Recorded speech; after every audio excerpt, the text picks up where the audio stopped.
पहले चरण में बम्पर वोटिंग हुई है और टोटल अगर परसेंटेज की बात की जाए तो 65% है, यानी 65% लोगों ने वोट किया है, क्योंकि इस बार नागरिक जो है काफी ज्यादा जागरूक है।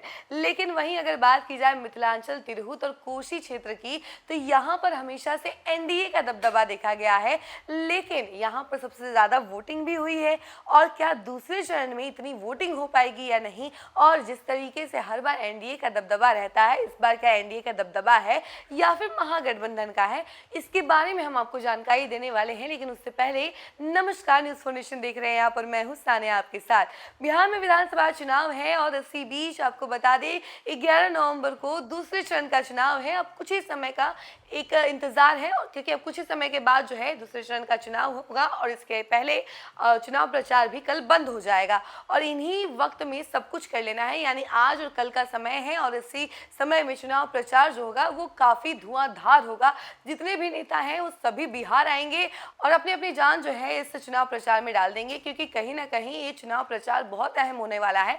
दूसरे चरण का चुनाव है, पहले चरण में तो बम्पर वोटिंग हो चुकी है, और दूसरे चरण में भी यही उम्मीद जताई जा रही है कि बम्पर ही वोटिंग होगी, और हो सकता है कि पहले चरण का भी रिकॉर्ड टूट जाए। तो यही अंदाजा लगाया जा रहा है। और इसी कड़ी में आपको बता दें कि मिथिलांचल, कोसी और तिरहुत क्षेत्र, जिसमें पहले चरण में जहां जहां चुनाव हुआ है वहां का जो नतीजा सामने आया है, उसके अनुसार कहा यह जा रहा था कि पहले तो एनडीए का दबदबा रहा है, तो क्या इस बार भी एनडीए का दबदबा रहेगा या फिर नहीं रहेगा, कि महागठबंधन का रहेगा। ये सारी चीजें जो हैं एक क्वेश्चन मार्क की तरह घूम रही हैं इन सभी क्षेत्रों में। तो इसके बारे में हम जरा आपको विस्तार से बताते हैं। बिहार विधानसभा चुनाव 2025 के पहले चरण में भारी मतदान हुआ। आजादी से लेकर अब तक हुए तमाम चुनावों का रिकॉर्ड ध्वस्त हो गया। चुनाव आयोग के अनुसार लगभग 65% मतदाताओं ने अपने मताधिकार का प्रयोग किया। रिकॉर्ड तोड़ मतदान में सबसे अधिक मुजफ्फरपुर में 71.41% मतदान हुआ, जबकि सबसे कम पटना में 58.40% मतदाताओं ने अपने मत डाले। बेगूसराय, गोपालगंज, खगड़िया, लखीसराय, मधेपुरा, सहरसा, समस्तीपुर और वैशाली में 65% से अधिक, तो बाकी जिले में इससे कम मतदान हुआ। राज्य में 243 विधानसभा क्षेत्र हैं, इनमें से 90 सीट दक्षिण बिहार के जिलों में स्थित है, जबकि 153 विधानसभा उत्तर बिहार में है। और पिछले चुनाव 2020 में एनडीए को उत्तर बिहार में ही बढ़त मिली थी। लेकिन अगर पहले चरण में उत्तर बिहार के 11 जिलों में चुनाव हुए हैं, तो वहीं इन जिलों में पिछली बार एनडीए को बढ़त हासिल हुई थी। यही नहीं, बीते 2-3 चुनावों को भी देखा जाए तो मिथिलांचल, कोसी और तिरहुत के जिलों में एनडीए का दबदबा रहा है, और सरकार बनाने में इन जिलों की अहम भूमिका रही है। जबकि पटना के साथ ही भोजपुर, बक्सर जैसे जिलों में महागठबंधन का पलड़ा भारी रहा था। इस बार भारी मतदान पर दलों के अपने अपने दावे हैं।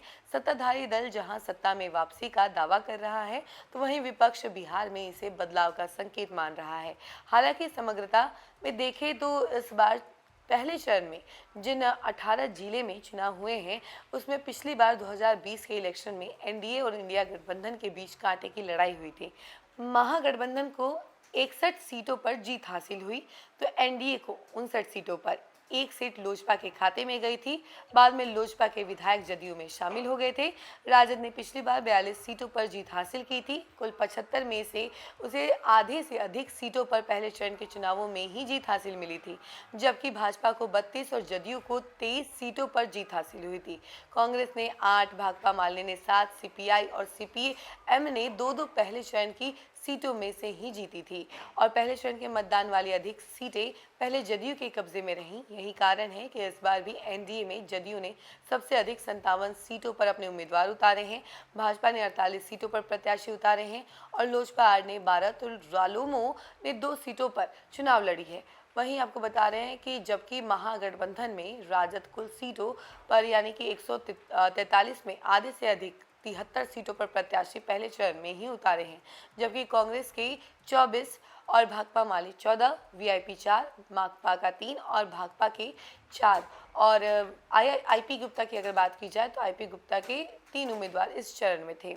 और ये सब आंकड़ा जो है देखने को मिला। लेकिन वहीं दूसरे चरण की भी तैयारियां जोरों पर है। महागठबंधन भी पूरी तैयारियों में जुटी हुई है, और एनडीए गठबंधन भी पूरी तैयारियों में जुटी हुई है, और चुनाव प्रचार भी धुआंधार हो रहा है। और आज का दिन भी काफ़ी ज़्यादा अहम होने वाला है राजनीति नज़रिए से।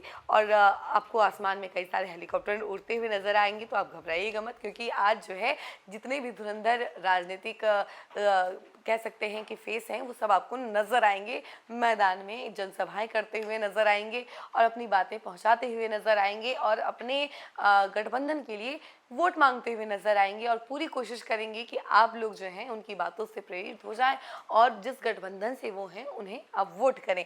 और ये दोनों ही गठबंधन में आपको देखने को मिलेगा। और तेजस्वी यादव तो लगातार सक्रिय है ही, तो उन पर तो कोई सवाल ही नहीं उठता है। उसके अलावा नीतीश कुमार भी आपको कई सारी जनसभाएं करते हुए नजर आएंगे। इस खबर में फिलहाल के लिए इतना ही। ऐसे ही तमाम अपडेट के लिए आप हमारे साथ बने रहें और देखते रहें न्यूज़ 4 नेशन। धन्यवाद। सूरज की पहली किरण के साथ जाग उठा बिहार, हर मत बने नई उम्मीद, हर कदम जिम्मेदारी। न्यूज़ 4 नेशन की अपील, 6 और 11 नवंबर को घर से निकलें, वोट करें और अपने भाग्य विधाता खुद बनें।